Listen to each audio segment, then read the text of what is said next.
In the burning heart of the Rajasthan desert, in May of 1998, the earth shook. Not from nature, not from catastrophe. From a decision. Beneath the sand, beneath the camouflage nets stretched to fool the satellites watching from space, India detonated 3 nuclear devices simultaneously and announced itself to a world that had spent 50 years underestimating it. The man at the center of that moment was not a general, not a politician. He was a boy who had once run barefoot alongside a moving train, catching bundles of newspapers in the gray dawn of a fishing village, earning a few annas to help his family survive. His name was Abdul Kalam. His father owned a wooden boat. His sister mortgaged her gold bangles so he could pay his college fees. He failed the fighter pilot exam by a single rank. He stood on the banks of the Ganga in Rishikesh, heartbroken with no clear road ahead. And from that place, from that poverty, that failure that borrowed grace, he went on to build India's rockets, India's missiles, India's nuclear shield. He became the president of the world's largest democracy, and he moved in with 2 small suitcases. This is not a story about power. This is a story about what a human being can do when character is the only inheritance they receive, and they refuse to waste it. This is the story of Dr. APJ Abdul Kalam. There is a silence in the Rajasthan desert that does not merely exist, it commands. It is not the silence of absence. It is the silence of waiting, the silence of a universe drawing a single, held breath before it exhales into history.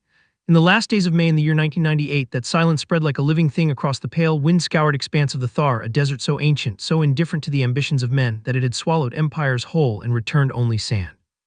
But something was buried beneath that sand now that had never been buried there before. The heat arrived each morning before the sun did, a dry, merciless furnace breath that turned the horizon into a trembling mirage and baked the earth until it cracked in long arterial lines, as if the land itself were splitting with anticipation.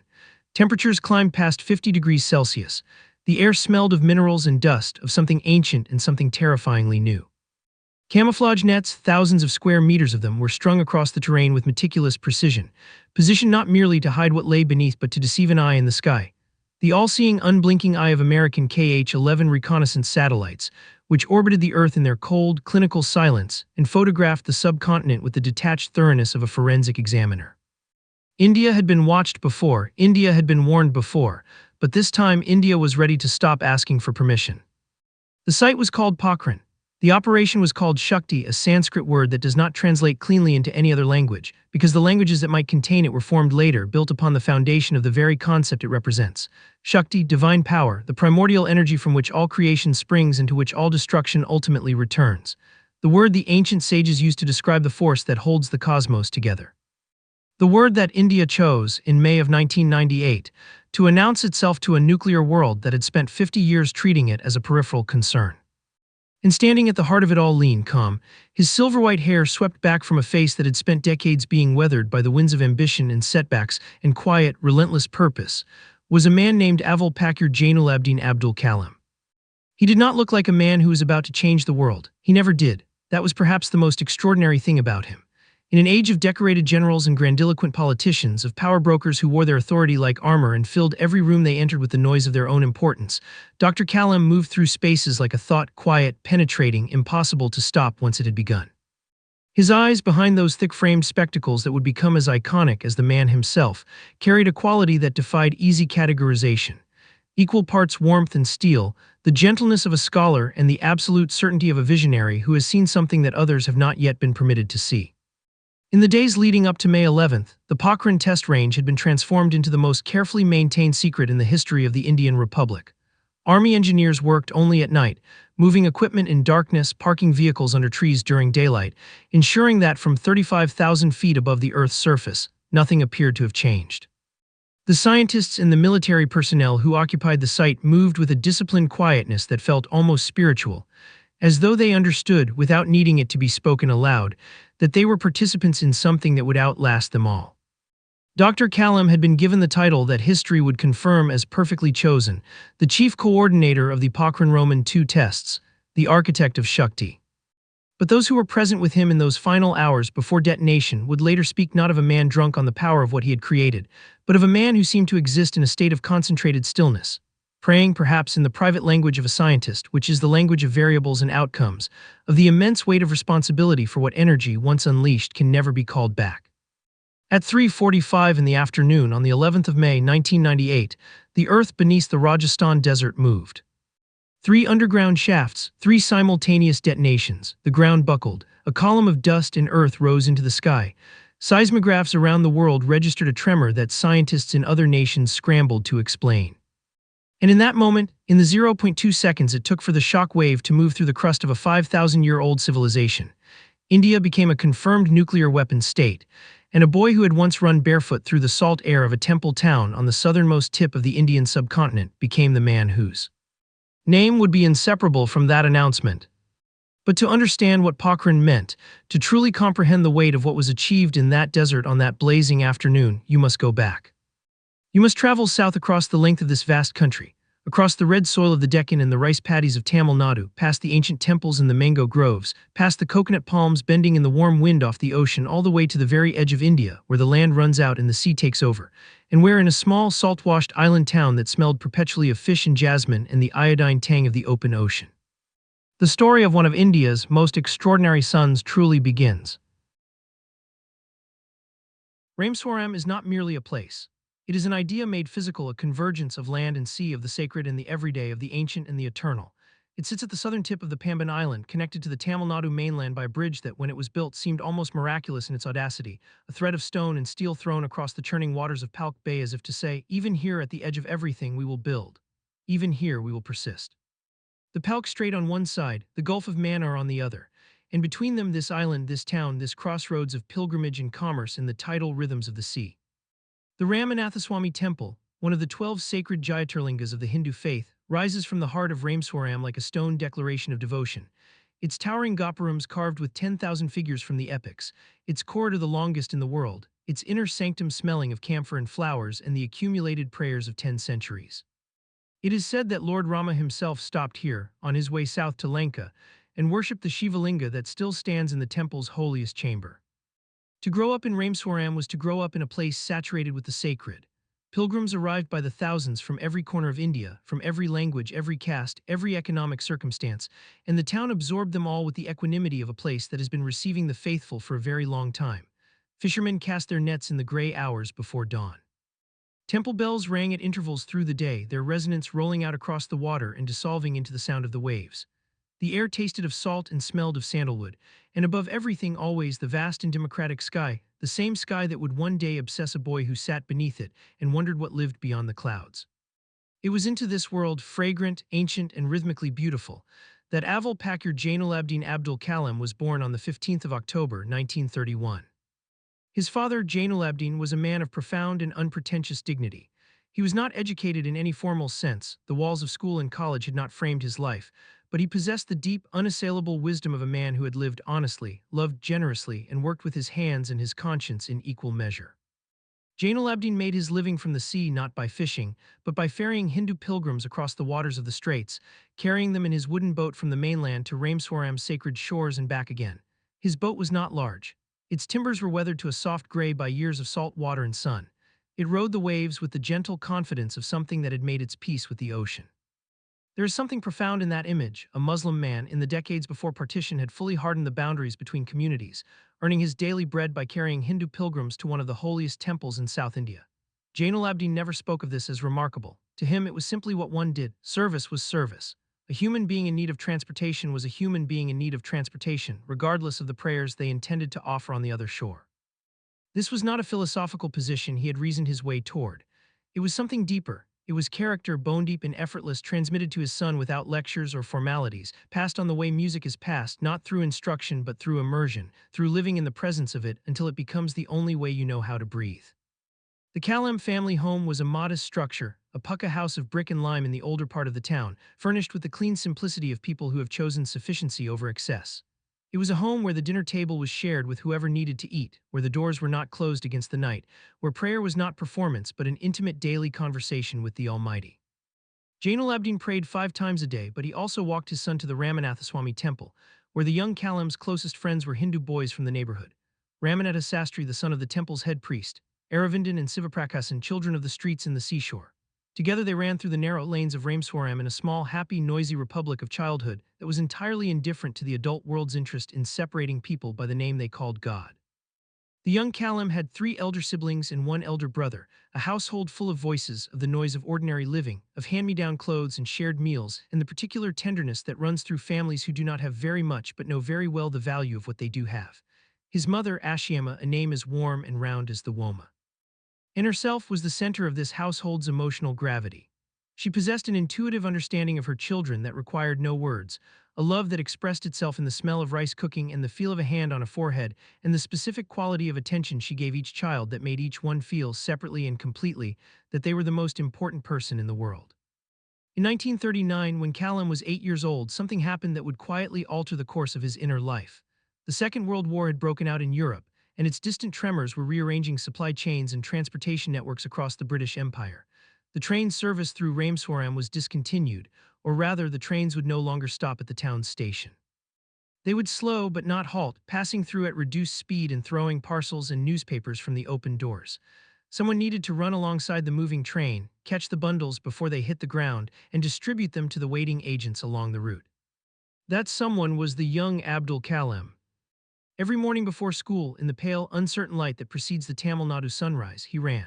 He ran alongside that moving train with the focused, uncomplicated athleticism of a boy who has not yet learned to think too much, catching the bundled newspapers from the hands of the train staff with the reliable precision of a natural catcher, landing on his feet, recovering his balance, moving to the next stop. It was not much money, a few annas for a morning's work, but those annas mattered. They mattered to the family's accounts. They mattered even more profoundly to the boy's understanding of what honest labor meant. That dignity was not given from above, that it was earned incrementally through the application of effort to circumstance, that there was no task beneath a person of character if the task served a good purpose and was done well. Decades later, when Abdul Kalam was the president of the most populous democracy on earth, staying in the grandest official residence in the country, receiving the heads of state of foreign nations with all the ceremony that the Constitution prescribed, he would still rise before the sun. He would still begin his day in motion. The boy who ran alongside the morning train had never entirely stopped running. The habit of early rising, of physical alertness in the first hours of the day, of refusing the temptation to let comfort become complacency, these were not disciplines he imposed upon himself. They were simply who he was, formed in the salt air and the pre-dawn darkness of Rameswaram, where the sea was already awake when most of the town was still asleep. There was a teacher at the Rameswaram Elementary School named Sivsubramania Iyer who deserves a full chapter in any honest accounting of Abdul Kalam's formation. He was a Tamil Brahmin by the social conventions of the time, a member of a community that ate and worshipped and lived at some remove from Muslims. But Sivsubramania Iyer was a man who had arrived at a place through thought and feeling, where those conventions seemed small and obstructive compared to what education was supposed to do. He invited his students, all of his students, without regard for their religious background, to his home for meals. When on the first occasion that young Callum came to eat at his house, the teacher's wife refused to serve a Muslim boy in her kitchen. Sivsubramania Iyer served the boy himself, and then with calm and unambiguous firmness spoke to his wife about the meaning of a civilization that claims to be ancient but cannot seat a child at its table. The following week, the teacher's wife served Callum herself. She served him with her own hands. That moment, small and domestic as it was, contained within it the entire philosophy that would animate Dr. Kalam's public life for the next 7 decades. That India's deepest self, the self that the sages and the saints had pointed toward, the self encoded in the Upanishads and the Quran and the Bible and the Granth Sahib, was not a self that could be divided by the labels of faith, but a self made whole only in the act of genuine human encounter. He carried Sivasubramania Iyer's example with him the way you carry a lantern through a long, dark walk, not always conscious of it, but always benefiting from its light. These were the roots. These were the sanskars, the deep foundational values that the Rameswaram tides laid down in the boy who would become the missile man. Honesty, absorbed from a father who never cheated the sea or the pilgrims he carried across it. Hard work, learned in the gray morning light alongside a moving train. Communal harmony, taught not in a classroom but at a dining table by a teacher who understood that the highest lesson he could impart was the example of his own character. And faith, not the fearful, exclusionary faith that armors itself against the world, but the open, confident faith of a boy who grew up in a town where God seemed to inhabit every corner equally, and who therefore never learned to be afraid of the God that his neighbor worshipped. From these roots a tree would grow, and what a tree it would be. The road away from Rameswaram began with a bridge and a decision. By the time Abdul Kalam reached his early teens, it was evident to himself, to his parents, to the teachers who had watched him apply himself to every task with a completeness of attention that distinguished him from his peers, that the young man's mind required more than the town could offer. This was not a judgment against Rameswaram. It was simply the arithmetic of ambition.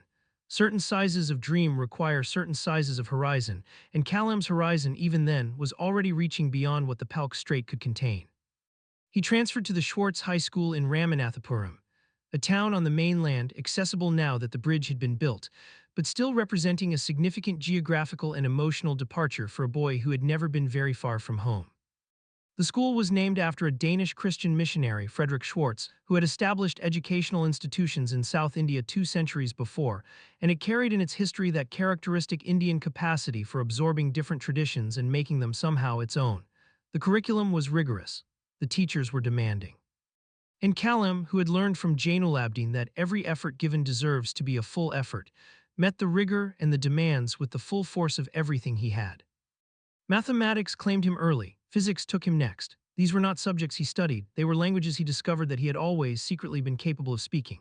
The architecture of the physical world, the elegant, ruthless logic of forces and masses and energies, the way an equation could reach across the gap between the abstract and the real and actually describe something that happened, this felt to him less like learning and more like recognition.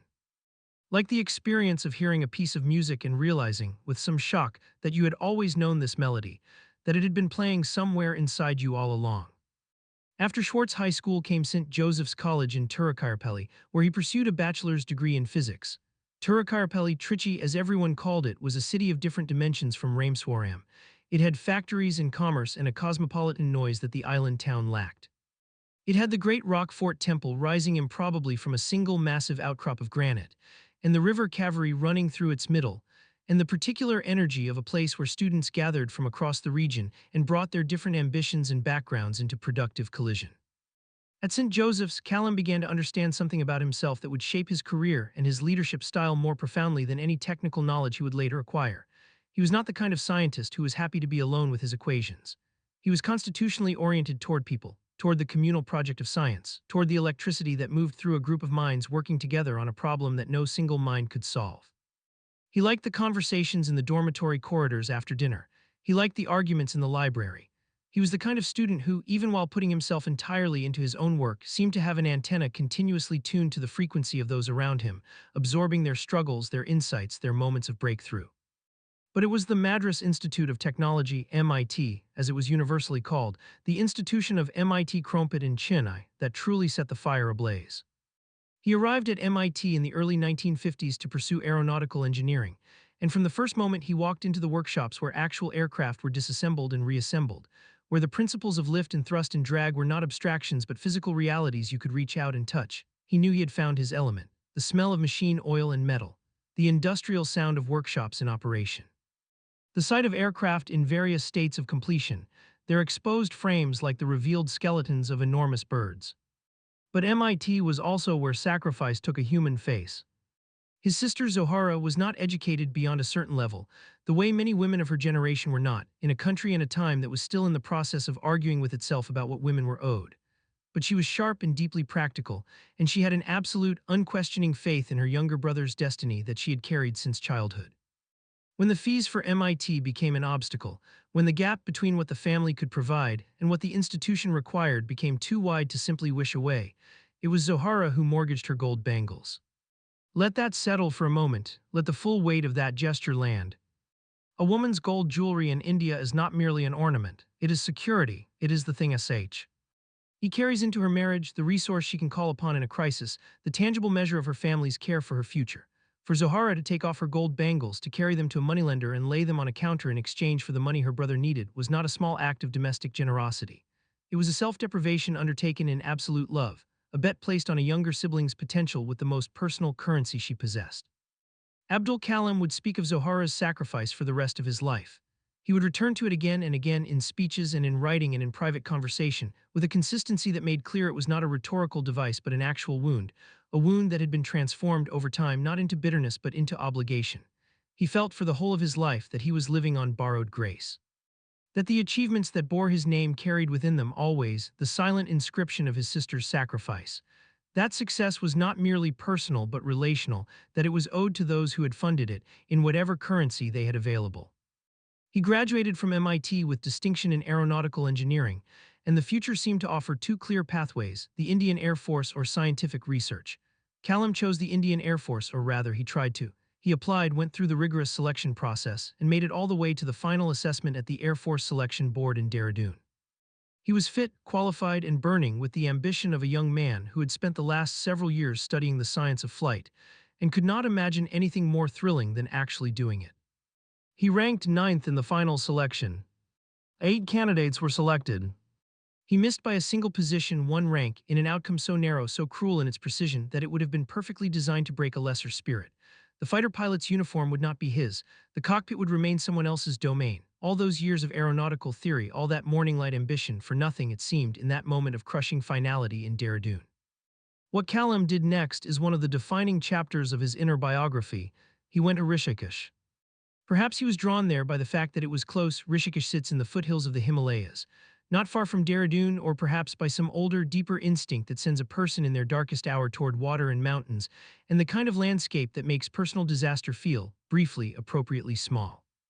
Rishikesh sits at the point where the Ganga emerges from the mountains and begins her long journey across the plains, her water still cold and clear from the glaciers above, her banks lined with ashrams and temples, and the perpetual smoke of incense and the sound of devotional chanting rising and falling over the rush of the river. He sat by the Ganga, he watched the water move. There is a Swami, the account's name is Swami Sivananda, or perhaps a monk sent from Sivananda's Divine Life Society, who encountered the young Kalam in his grief on those riverbanks and offered him something that was not consolation exactly, but something more useful, perspective. The monk is said to have told him that his destiny had not been defeated, only redirected. That a life is not a straight line but a river, that it finds its way around obstacles by discovering paths that the straight line would never have known existed. That what appears to be a closed door, approached from the right angle at a later time, often reveals itself to have been a wall all along, and the real door, the right door, lies around the corner. Whether those precise words were said and by whom and in exactly what form can be debated by scholars. What is not debatable is the outcome. Kalam did not return from Rishikesh broken. He returned oriented, not toward the sky in an aircraft, but toward the sky in a different sense, toward the vast upper atmosphere and the scientific frontier that lay beyond it. He had been a student of aeronautical engineering who wanted to fly. He was becoming something else, a man who wanted to understand the flight of rockets, the arc of missiles, the mathematics of objects that left the atmosphere entirely and moved through the dark of space. The Air Force had not chosen him, but India had. It just hadn't told him yet. The India that Abdul Kalam entered as a young scientist in the early 1960s was a country still in the first throes of what it meant to be a sovereign nation. Independence was barely 15 years old. The institutions of self-governance were being constructed, and the question of what kind of scientific and technological future the Republic intended to pursue was still wide open, an exciting, daunting blank page upon which the founding generation of Indian scientists was beginning to write. In 1962, Kalam joined the Indian National Committee for Space Research, the body that would soon reorganize itself into the Indian Space Research Organisation, ISRO, under the founding vision of Dr. Vikram Sarabhai, one of the most brilliant and generative minds that post-independence India produced. Sarabhai was a man of aristocratic background and democratic imagination, a physicist who had studied under the great C.V. Raman and done his doctoral work at Cambridge, who came back to India with world-class credentials and an absolute conviction that a developing nation was not merely entitled to pursue science but obligated to, that science was not a luxury of the wealthy but the very mechanism by which wealth, and more importantly, human dignity, was created. The headquarters of India's early space program was not a gleaming research complex with climate-controlled laboratories and state-of-the-art equipment. It was a church. Specifically, it was the St. Mary Magdalene Church in Thumba, a small fishing village on the Kerala coast near Tiruvananthapuram. The church was chosen because its location on the magnetic equator made it ideal for certain kinds of atmospheric research. The bishop of the diocese, graciously and with some measure of faith in what these scientists intended, agreed to lend the building to the nation's scientific ambitions. The altar was converted into a laboratory. The bishop's house became the scientist's office. The cow shed behind the church was pressed into service as a workshop. Equipment was carried on bicycles, and when the loads became too heavy, on bullock carts. This is not embellishment. This is the recorded, documented, absolutely literal truth of how India's space program began, in a borrowed church in a fishing village with equipment transported by animal-drawn carts, by a group of scientists who had almost nothing except each other, and an idea so large it barely fit inside the walls of the building they were working in. There is a famous photograph from those early days at Thumba, one of the most quietly heroic images in the history of Indian science, that shows a group of young scientists carrying the assembled nose cone of an early rocket on their shoulders, the way pallbearers carry a coffin or the way devotees in a procession carry the image of a deity. their expression is not one of hardship. It is concentration, pride, and the particular ecstasy of people engaged in work that matters enormously, and that they are doing themselves with their own hands without anyone else to do it for them. Abdul Kalam was among those young men.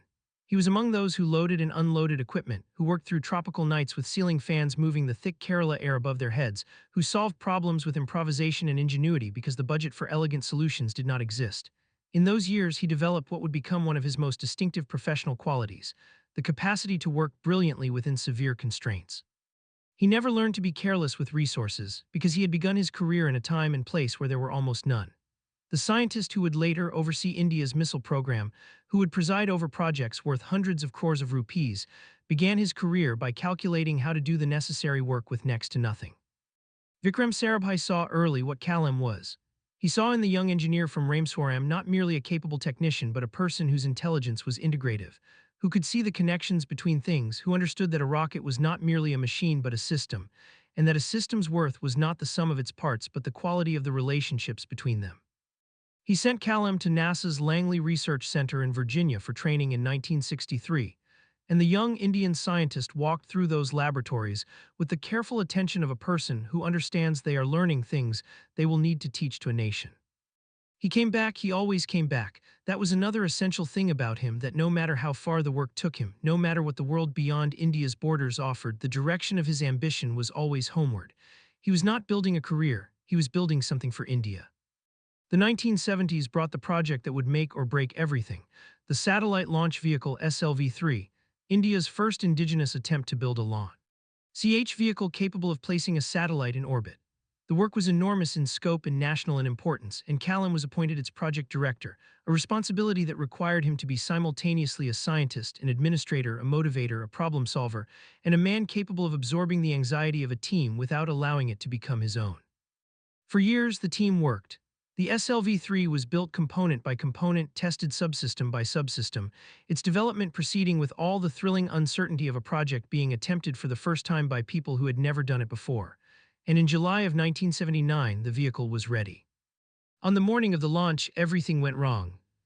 The fourth stage of the rocket, the final stage, the one responsible for placing the Rohini satellite into orbit, failed. The vehicle flew off course, and then, following the trajectory that all things follow when the forces propelling them forward suddenly cease, it fell. It fell into the Bay of Bengal. The satellite, the work of years, the carrier of so many hopes, sank beneath the surface of the sea. Kalam's account of what happened next is one of the most instructive stories in the entire literature of Indian scientific leadership. After the failure, after the impact had registered, after the data had confirmed what everyone already knew, after the silence had fallen over the control room with the particular quality of silence that follows catastrophe, he walked to a room alone and sat there for some time with the full weight of the failure pressing down on him. He felt, he would later say, the way you feel when you understand that hundreds of people's work, years of your own life, the trust of the nation that funded you and the dream you have been carrying, all of it has disappeared into the sea, and it is your responsibility. Then Dr. Satish Dhawan, the chairman of ISRO, did something that Abdul Kalam would describe in memoir after memoir and speech after speech as the most important lesson in leadership he ever received. Dhawan called a press conference. He stood before the assembled media and spoke clearly and without defensiveness about what had happened. He acknowledged the failure, he explained its technical causes, and then he said, in essence, in the spirit if not the exact words, that the failure was his responsibility. That as the head of the organization, the success and failure of its projects rested with him. That his team had done extraordinary work and would do more, and that ISRO would learn from what had happened and continue. He placed himself between his team and the storm. The following year, SLV-3 was launched again. This time, the Rohini satellite rose from the Earth and achieved orbit. It crossed the sky above India, a small, brilliant dot moving through the darkness, and the nation that had sent it there, this nation of bicycles and bullock carts and borrowed churches and a space program that the world had not taken seriously, looked up and felt something that was very close to disbelief turning into something else entirely. When the press gathered for the success, Dhawan stepped back. He pushed Kalam forward and said, "This is your victory, let your team speak for it. The director of the project, the man whose name would be on this success, should be the one standing in the light. In the valley of failure, the leader stands at the front. On the mountain of success, the leader stands at the back." That was the lesson. Kalam absorbed it entirely. He would practice it for the rest of his career at ISRO and at DRDO and in the Rashtrapati Bhavan, always pushing others into the light while quietly inhabiting the background himself.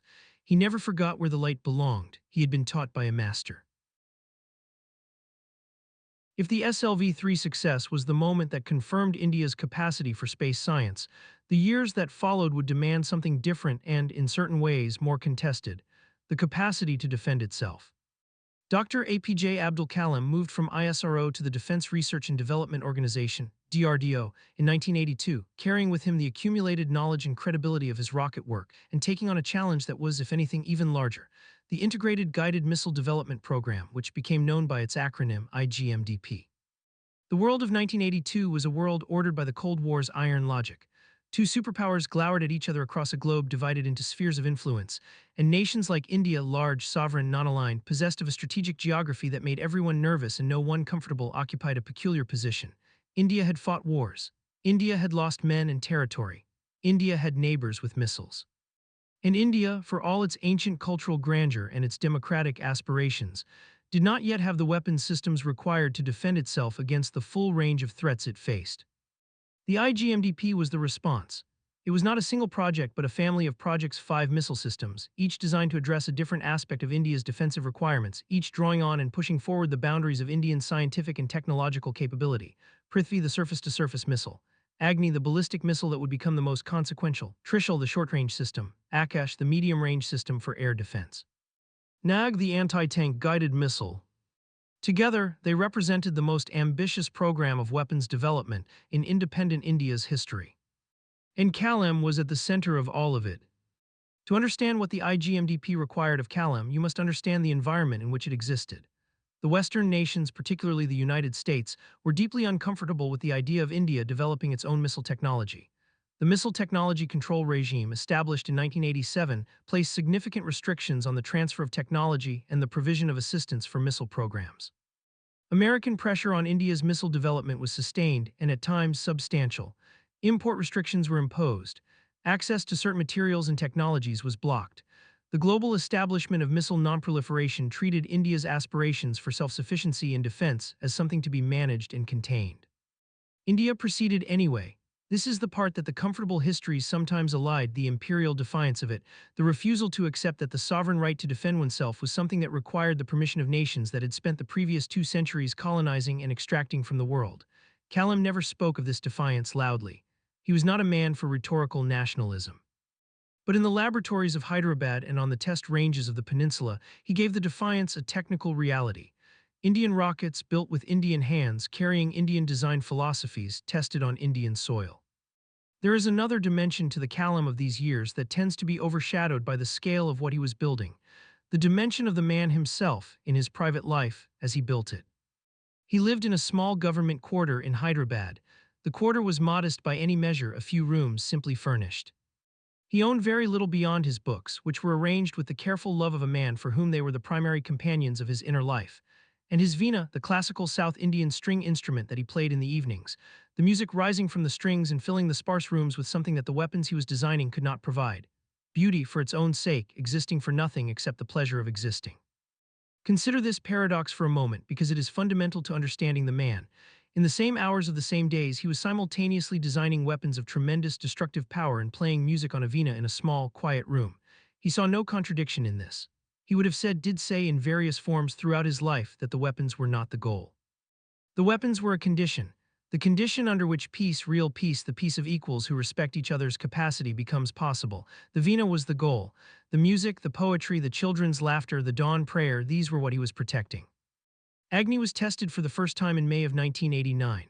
The missile rose from the Wheeler Island test range on the Odisha coast and carved its arc across the sky, a thing of steel and fuel and mathematics and years of work by hundreds of people who had believed in it even when the believing was hard. When Agni flew, a country exhaled. In Agni flew, the strategic conversation about India's place in the region began to sound different in the offices of defense ministries in Islamabad and Beijing and Washington. When Agni flew, a man in a small government quarter in Hyderabad felt the particular satisfaction of someone who has carried a large thing over a long distance and finally set it down where it needed to be.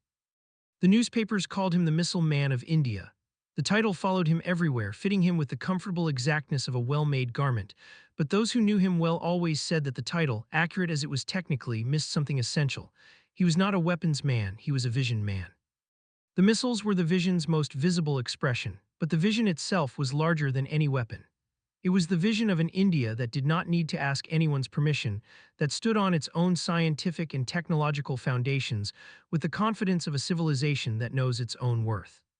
He was made scientific advisor to the defense minister in 1992. He became secretary of the Department of Defense Research and Development. The roles accumulated, the recognitions followed, the Padma Vibhushan, the Bharat Ratna, but none of these altered the way he lived. The small room, the books, the Veena, the pre-dawn rising. The absolute unpretentiousness of a man who had internalized the lesson that his father's wooden boat had taught him, that the work itself was the point, and the recognition was just the shadow the work cast. And then came May of 1998. Then came Pokhran. Then came the desert and the camouflage nets and the held breath of a nation. By the time the dust settled over the Thar, by the time the seismographs had finished their readings, and the diplomatic cables had begun their frantic international journeys, and the Prime Minister had stood before the nation and made the announcement, Abdul Kalam had become something that cannot be adequately described in the language of technical accomplishment.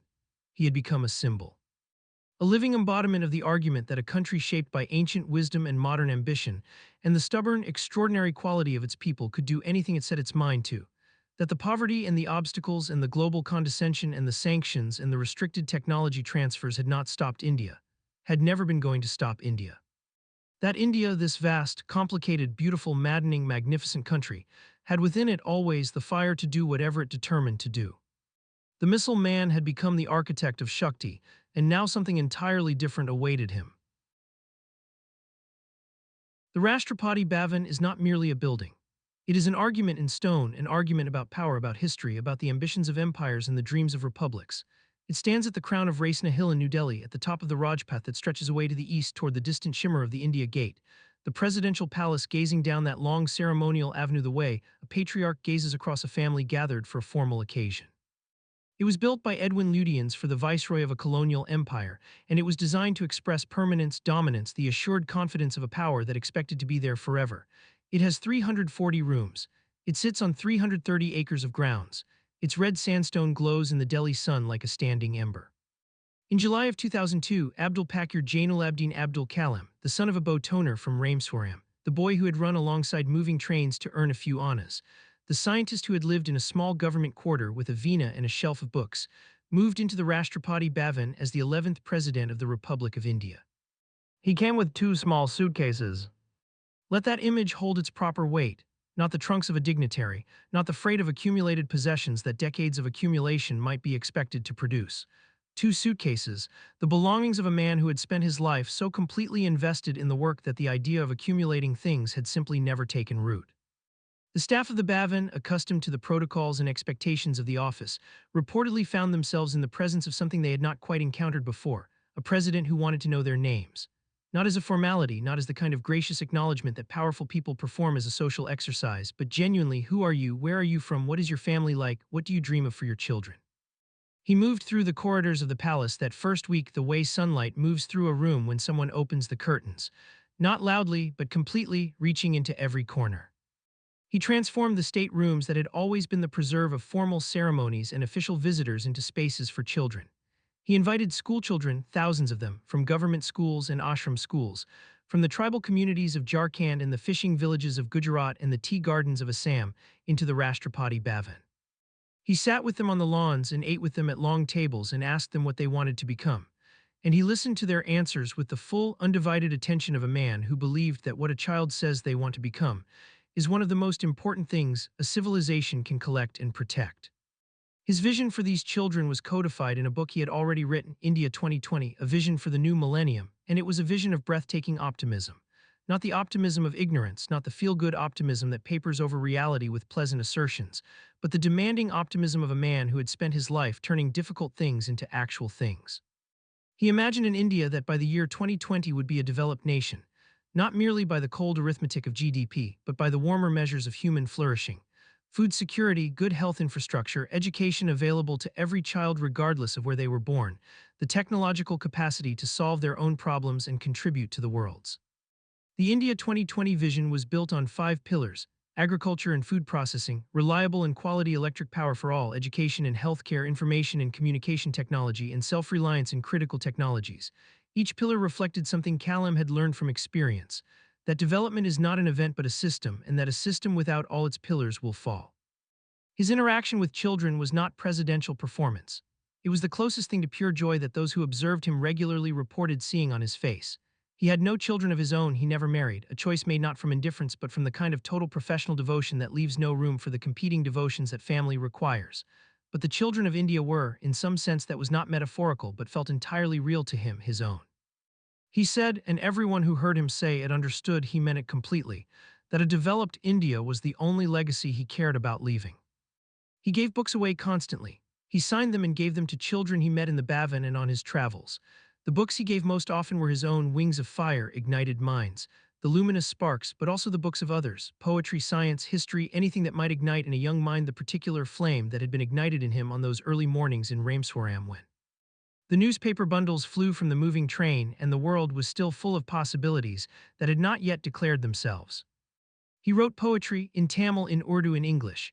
His poems were not the elegant professional productions of a literary person. They were the raw outpourings of a man whose interior life was overflowing and who had found in verse the only container capacious enough to hold it.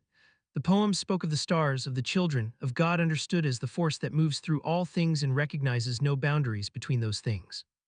They spoke of his longing for an India that was not yet but that he could see, with the particular clarity of a man who had spent his career seeing things that did not yet exist and then making them real. His 5 years as president were not without tension.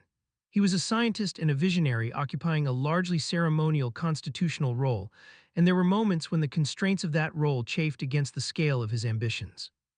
There was the episode of the Office of Profit Bill, when he returned legislation to Parliament for reconsideration and was eventually overruled, which reminded the constitutional scholars that the president's powers, however grand the building, are in the final accounting quite carefully bounded. But Callum was never really a political figure in the conventional sense.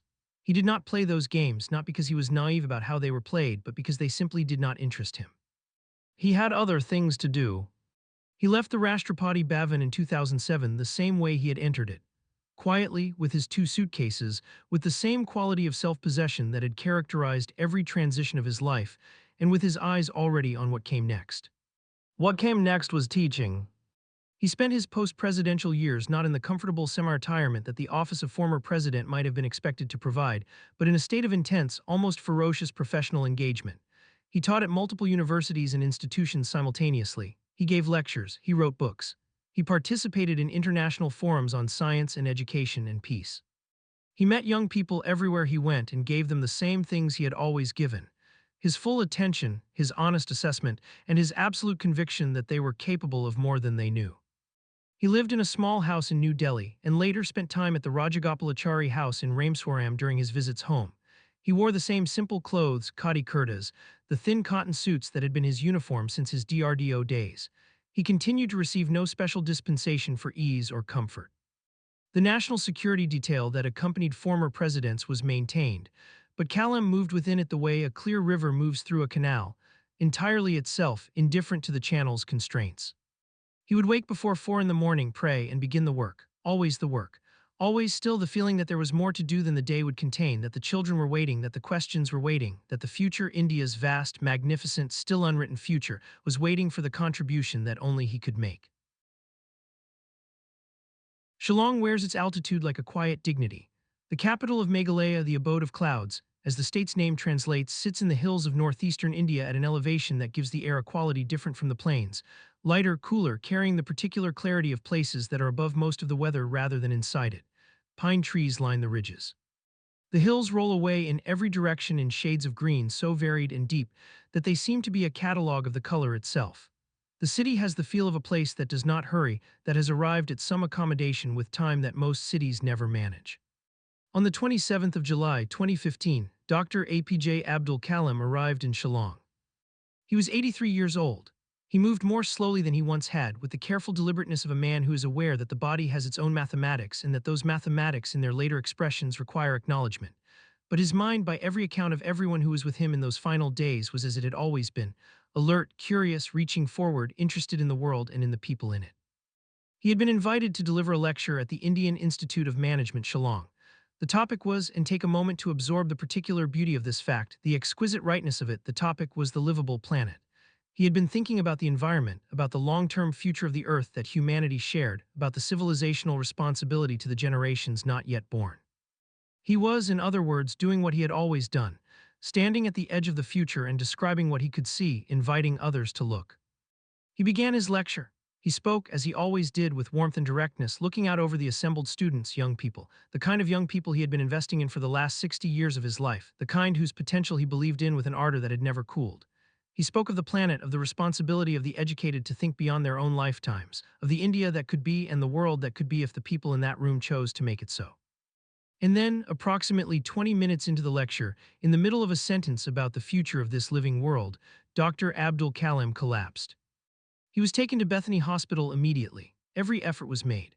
But the heart that had driven him across 8 decades and 3 great transformations of Indian history, the heart that had beat beneath the desert sky at Pokhran, that had raced alongside a moving train in the pre-dawn darkness of Rameswaram, that had sunk when a rocket fell into the Bay of Bengal and risen again when the next one climbed to orbit, that heart was done with its work. He was pronounced dead at 7:45 in the evening. He died as he would have wanted to die, in the act of teaching. He died talking to young people about the future of the world they would inherit. He died in service, the same impulse that had sent his father out onto the water before sunrise to carry pilgrims to the temple shore, the same impulse that had sent his sister to the moneylender with her gold bangles, the same impulse that had kept a scientist at his desk through all the years when it would have been easier to stop. He died the way a lamp dies, not dramatically, not all at once, but in a gentle diminishing of the flame that had given light for so long that the darkness, when it finally came, felt like an absence not just of light but of something larger, something that the darkness has no word for. The nation was informed, and then the nation did something it does not often do: it stopped. It stopped for a man who had spent most of his life making things move: rockets, missiles, satellites, a nation's imagination, and in stopping it made clear that his stillness was the most powerful thing that had ever passed through its collective awareness. The tributes came from every quarter, every language, every community, every political affiliation.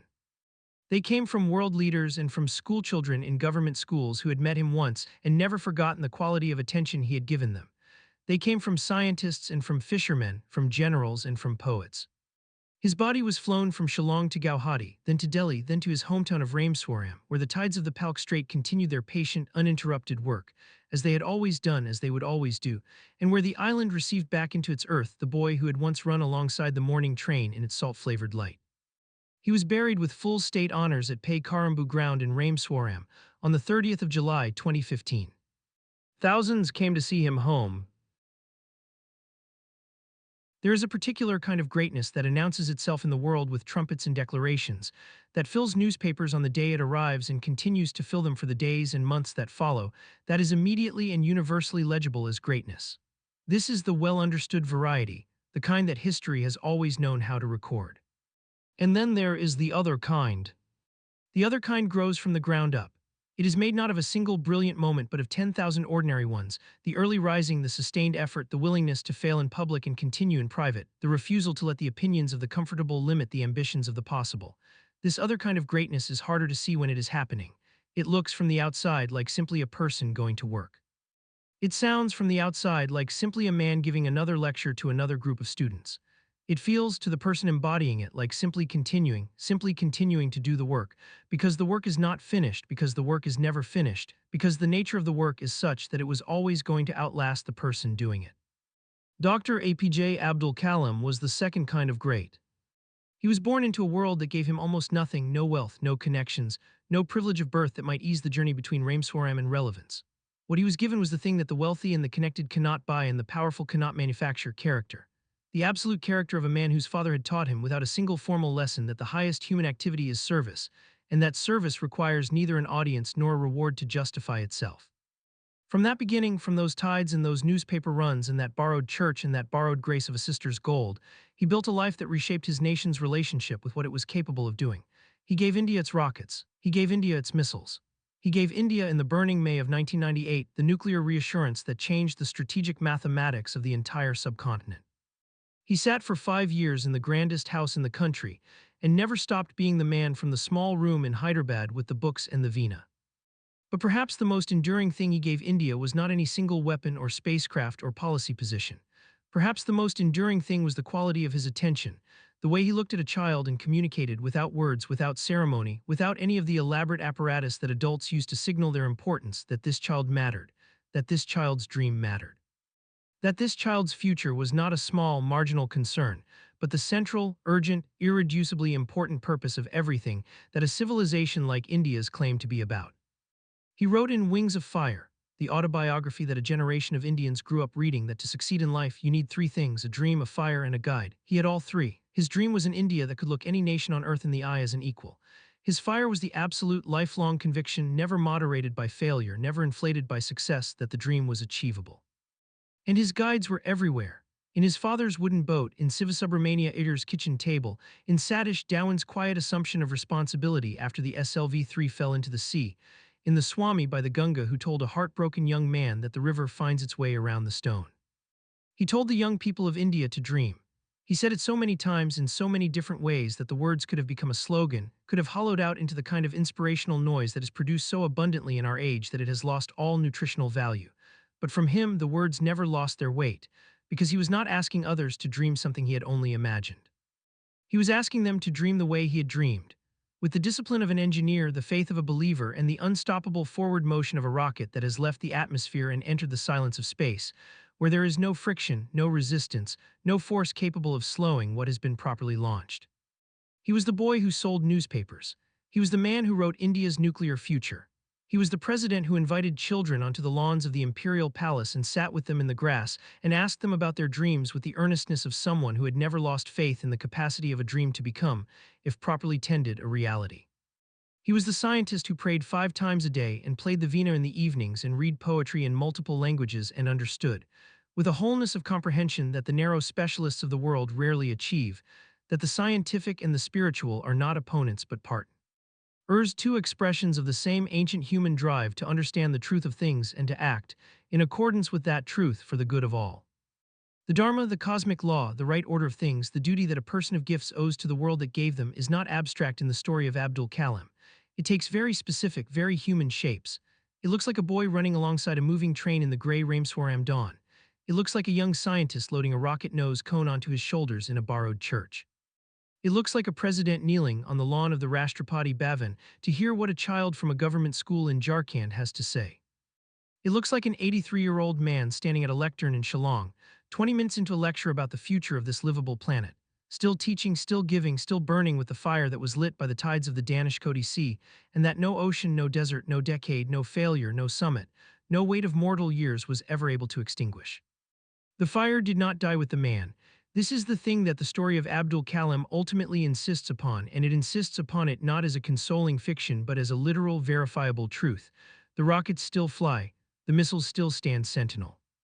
The children who met him in the corridors and on the lawns and in the auditoriums where he gave his lectures are now the scientists and the engineers and the teachers and the doctors and the policymakers and the dreamers who are building the India he could see and that they are now called to build.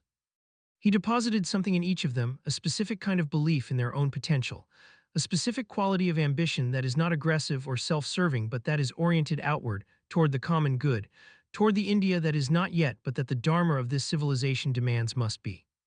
He was born on an island at the edge of the sea on the 15th of October 1931, into a family that gave him everything it had, which was not money or connections or the easy scaffolding of privilege, but character, absolute, simple, irreducible character, and a view from those salt-washed shores of the Indian Ocean that stretched so far and reached so wide and contained so much that a boy standing at its edge could not help but feel the pull of horizons. The call of the vast and the unvisited and the possible. He answered that call. For 83 years, across distances that would make the ocean itself seem provincial, he answered it. In the fire, that small, original, extraordinary fire, kindled in the temple town, carried across the length and breadth of a nation, breathed into the cold heart of rockets and the warm hearts of children, offered back to the universe from a lectern in Shillong on a July evening when the hills were green and the air was clear and the future, as always, was waiting. The fire burns on. It burns in every child who looks up at the sky and asks why. It burns in every scientist who refuses to accept that a problem cannot be solved. It burns in every citizen of this ancient and still becoming republic who carries, somewhere beneath the ordinary noise of ordinary days, the secret knowledge that India, vast, complicated, luminous India, is more than it has yet been, and that what it is yet to become is worth every sacrifice, every failure, every patient dawn of continued effort. He showed us entirely. And that is not a small thing. That is, in the precise and weighty meaning of the word, an imperial thing.